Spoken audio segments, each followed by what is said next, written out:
இன்றைக்கி சக்கரை பொங்கல் எப்படி செய்யலான்னு பார்க்கலாம். வீடியோக்கு போகிறதுக்கு முன்னாடி எங்கள் சேனலை சப்ஸ்கிரைப் பண்ணிக்கோங்க, மறக்காமல் பெல் ஐக்கானை கிளிக் பண்ணிக்கோங்க. சக்கரை பொங்கலுக்கு நான் 1 டம்ளர் அரிசி, கொஞ்சம் பாசிப்பருப்பு எடுத்திருக்கேன். ரெண்டையும் கொஞ்சம் நேரம் ஊற வச்சு எடுத்துக்கலாம். அரிசி நல்லா ஊறிடுச்சு, 3 டைம் வாஷ் பண்ணி எடுத்துக்கலாம்.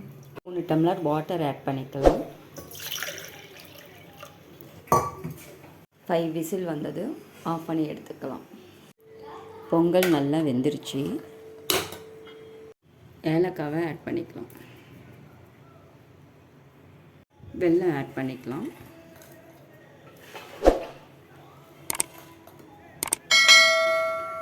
நல்லா மிக்ஸ் பண்ணி விட்டுக்கலாம்.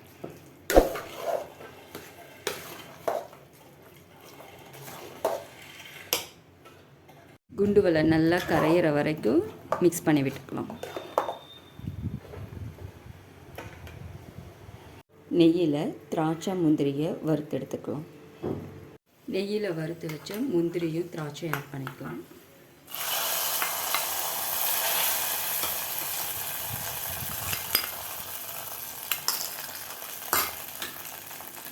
நல்லா மிக்ஸ் பண்ணி விட்டுக்கலாம்.